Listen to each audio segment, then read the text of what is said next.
டிவிக்கு அசிங்கப்படுத்துறதுக்கு வேற யாருமே தேவையில்ல, அவங்க ஆளுங்களே போதும். ஏன்னா அந்த அளவுக்கு மெச்சூரா இருக்கானுங்க. அங்க வந்து தளபதி என்ன பேசுவாரு, என்ன கொள்கை பத்தி என்ன பேசுவாரு, அதெல்லாம் கேட்கறதுக்கு எவனுக்குமே வந்து பொறுமை இல்ல.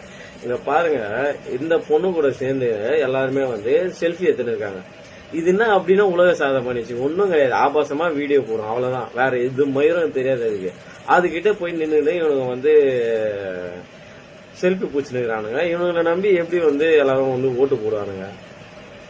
இருக்கிற நல்ல பேரையும் இவனுங்களே வந்து கெடுத்துருவானுங்க. எப்படி கொஞ்சம் கொஞ்சம் நல்ல பேரு வந்து இருக்கு, அதை இவங்களே வந்து முடிச்சு விட்டுருவாங்க இந்த மாதிரி எல்லாம் சிலுமிசம் பண்றதால. ஏன்னா அங்க கொள்கை பரப்பு என்னன்னு போய் கேட்கல, அங்க விஜய் என்ன பேசுறாருன்னு அதை போய் கேட்கல, அதை போய் பார்க்கல. இங்க போய் வந்து இதுகிட்ட போய் செல்ஃபி எடுத்துனுக்கிறீங்க. என்னடா சொல்றது உங்களெல்லாம்? அது ஒரு ஆளுட்டு அதை அது சொல்றது தெரியல.